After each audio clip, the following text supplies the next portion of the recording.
As I continued watching the Detroit Lions game against the Titans, a couple things became drastically clear. First, that this team is very good. Like, we're very good in special teams. We have decent back end on the defense. Our offense is absolutely, I mean, potent is obviously one word. Another word would be efficient. I think that's a great word for us as well. But then at the same time, another thing started making me realize that no team can continue to be successful if they are not getting pressure on the quarterback. They simply can't. Even when you are playing a team that is not good. All right. If you're playing a team that is not good, look at these stats. We'll look at them right here. All right. Mason Rudolph was able to put 266 yards up against us. Now, this game ended up being obviously a runaway because we had 4 turnovers on the defensive side of the ball, 2 interceptions, 2 fumbles, and we had 2 amazing punt returns, 1 for a touchdown, and an amazing kick return. So we consistently found ourselves starting with the ball in our area. That is not a recipe when you have arguably the hardest schedule remaining in the NFL. And that is not a recipe for success when you want to win it all, is hoping that you can force turnovers while not putting in a ton of pressure on the quarterback. Another thing that stuck out to me here was Calvin Ridley. 15 targets, 10 catches, 143 yards. All right, these are the kind of things we saw in the playoffs last year, or against other teams. All right, whoever the number 1 receiver is, they're going to blow us up. It's not going to look good, and we're just going to have to figure it out from there. That was an absolute struggle last year, and we are starting to see it again this year. Then, all of a sudden in the second half, when the Titans were down big, so our defense was able to pin their ears back and rush all out all the time, all of a sudden then you started to see the pressure, and then you started to see the errant throws. The NFL and players in the NFL are too good. If they have time to throw, they will punish you. They will make completions. It's really simple. That's how it's done. So as we look at this, we have to realize that I think it's even more likely that the Detroit Lions will make a trade before the November 5th deadline. We haven't talked about it a ton on this channel. At least I haven't talked about it all that much. It is looking like it's all but a foregone conclusion that both Max Crosby and Myles Garrett are not going to be available. We know that. However, Dan Campbell's still sitting in press conference, jumping up and down, right, doing all this kind of stuff, saying, yeah, there could be a trade coming in the next 24 hours. Then Colton Pouncey responded with, no, seriously, is there going to be a trade in the next 24 hours? And he said, could be. And he's jumping up and down, and he's excited. Around the same time, Josh Uche, who could have been an okay fit here, a little undersized for what we like, he goes to the Kansas City Chiefs. We just saw Deontay Johnson, wide receiver, get traded today. So there's a lot of people that are on the move. So let's look at some guys that I think would be realistic trade targets for the Detroit Lions. And Lions Wire actually put together a good article. We're going to get some of them from this. All right, number 1 would be Emmanuel Ogbah.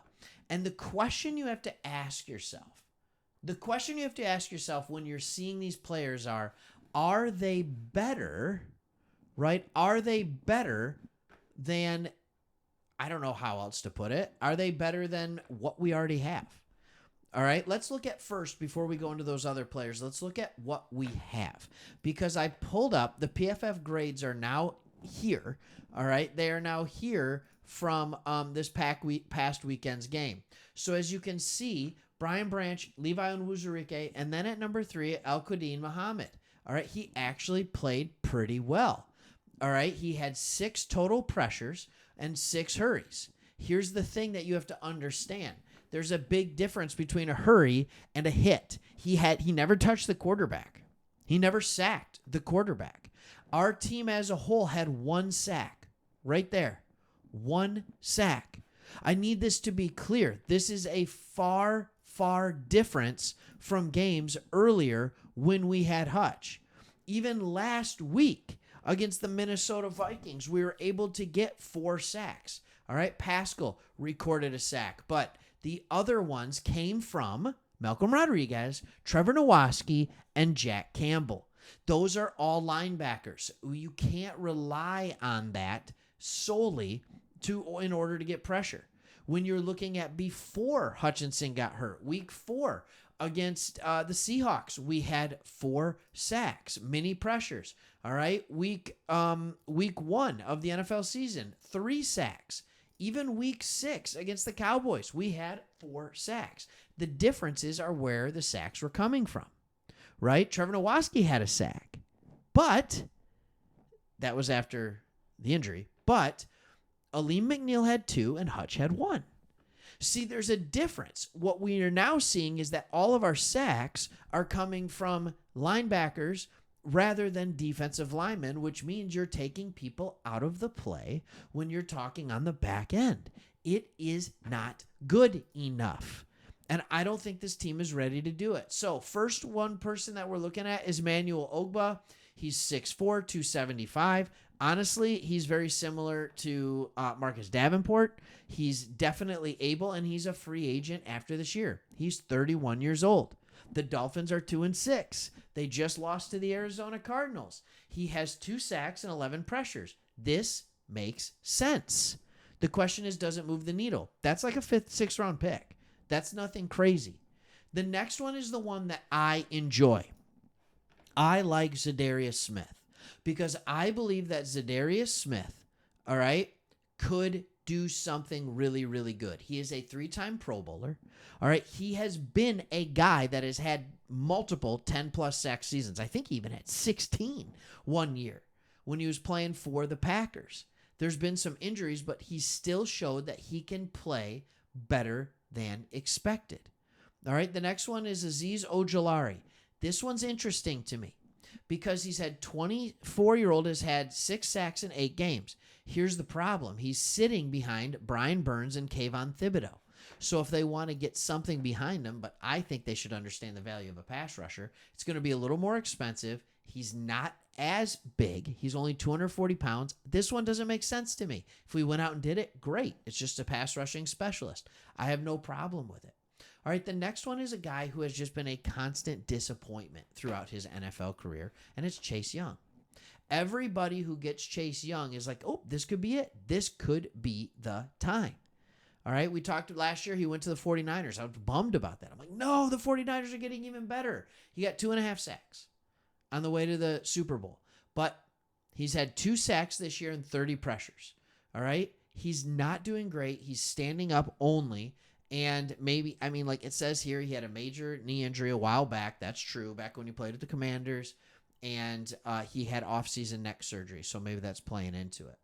All right, the next one is Joe Tyron Shoyinka. I don't know a lot about this guy. He was a first-round pick. He just hasn't panned out. He's had 14 sacks in 4 seasons. Maybe he could do something better because we have a better interior pass rush than they do. I don't know. He has all the desired measurables, but he just hasn't really panned out so far. Then there's the guy we saw last week. And by the way, here's what I'm shocked about with Arden Key. He played really well against us. He is a journeyman. He's only 240 pounds. I thought for a fact he was like 260. I don't know if any of you remember, but just a year or 2 ago, we were bringing Arden Key in, and I thought that's a guy we were going to sign to play opposite of Hutch. Like, I really thought that was what it was going to be. That's just kind of where I'm at. He would be inexpensive. The Titans are selling away everything they have. Maybe they'd be interested in getting rid of a journeyman Arden Key for an even swap for like a James Houston or something like that. So these are the kind of players that we can talk about. And then the next and the last one is Draymond Jones out of Seattle. You might remember him because he got a sack against us. He's 27 years old. Here's the problem with him. Everything fits, right? He really does fit. He's 280. He's 6'3". He can get to the passer. He's a heavy D end. He has no problem playing over the guard. He's very similar in that role with Levi Onwuzurike, Josh Pascal. Like, he can just make us more multiple up front. And Mekhi Wingo. The problem is he's due $16 million next year. All right, $16 million. I understand that's not all guaranteed, but that's a lot of money. So these are just some of the ideas and why I think we kind of need to go for it, unless you believe that Muhammad or Isaiah Stewart are the guy for the future, or you believe that maybe Josh Paschal could be a guy in the future. Then, all right, let's have that conversation. But anyways, there's some kind of thoughts for me. Hopefully you enjoyed this and you keep coming back to us for all your Detroit Lions news. Hopefully the next time we make a video, it'll be because a trade was made. But we'll see. Let's see how we hold up against the Packers, because no matter what, whether we make a trade or not, they likely won't be playing for that game. All right, thanks for watching. See you on the next one.